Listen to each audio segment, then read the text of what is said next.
I always had really bad headaches since I can remember and really bad nausea. I would vomit frequently, and it would always be in the middle of the night, like 3 in the morning or whatever, after tossing and turning and feeling absolutely horrible for a few hours or something. Although I never threw up in the car, I would still always be really nauseous or motion sick, I guess you could say, on the 6-hour long rides going back and forth to Pennsylvania, which we did frequently. And for some reason, I was just always I'd be like, please roll down the window, I feel sick. I always had headaches since I can remember. There was a boy that lived on the corner of my street, and I'll just call him Peter because that's what I call him in my book. So there's Peter, and then Kevin, and 3 other boys were at my 4th birthday party, and then there was Amanda. So 2 girls moved onto the street that I lived on. One lived 3 doors down from me, and I'll call her Morgan. She moved in when I was 4, so she was 5. She's a year older than me. And then Rachel lived on the opposite corner from Peter, and she was 2 years older than myself, just like Peter. I didn't meet them until I was this age, 4, so they weren't at my 4th birthday party like Peter was. Morgan moved from a different part of Detroit, and then Rachel moved from Roseville. Music was my life. It saved my life, I feel like.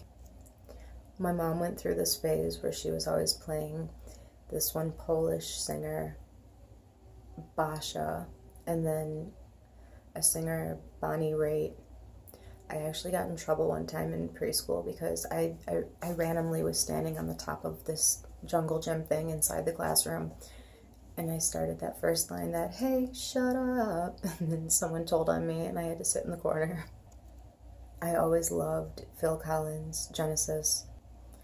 My dad put me in soccer, but actually played on the same team as Kevin, and then I had my first dance recital, which was a tap dance recital, with Amanda. The applause from the people in the audience after we were done performing our dance, for some reason it made me feel like I wasn't worthless, and that's the best way that I can describe it.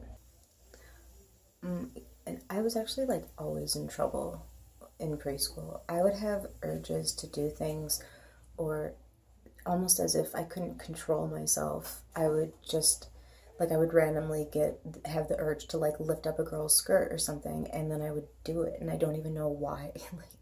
It's I had for a really long time when I was really little. It's I couldn't control myself or something. That's how I can describe it the best. And this also includes verbal outbursts. Sometimes I felt I literally could not control myself. It would just I would just scream something or say something or do something. My favorite TV shows were Ninja Turtles and Inspector Gadget. I was obsessed with miniatures and pretty much making things, any way that I could be creative. I had brown eyes and dark hair. I was really little, and the 2, Rachel and Morgan, both had blonde hair and blue eyes. And then every time we would be in Pennsylvania, all of my 2nd, 3rd cousins, all they literally all had blonde hair and blue eyes as well. So as I mentioned in the last part, my dad would keep adult channels blocked, but for some reason they would glitch in the middle of the night or something. And I didn't, like, one time I woke up in the middle of the night, I couldn't sleep, so I decided to go in the living room and watch TV. And I turn on the TV and I'm flipping through channels. And mind you, back then, most, like, the average person had like 25 channels. That was normal. But, you know, we had like 100, which was, you know, back then considered crazy, or what, I don't know, extra AF.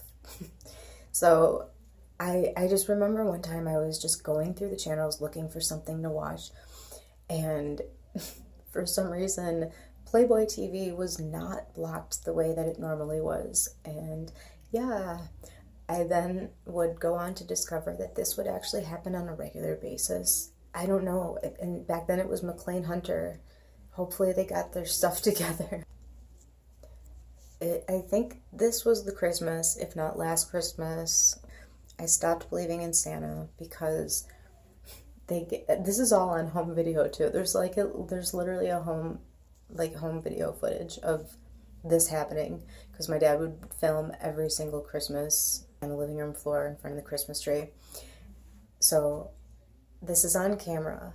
Like, one of the, either my mom, my dad, or my aunt or my uncle, as in my mom's brother and his wife, one of them handed me this big box, and they're like, this is from Santa.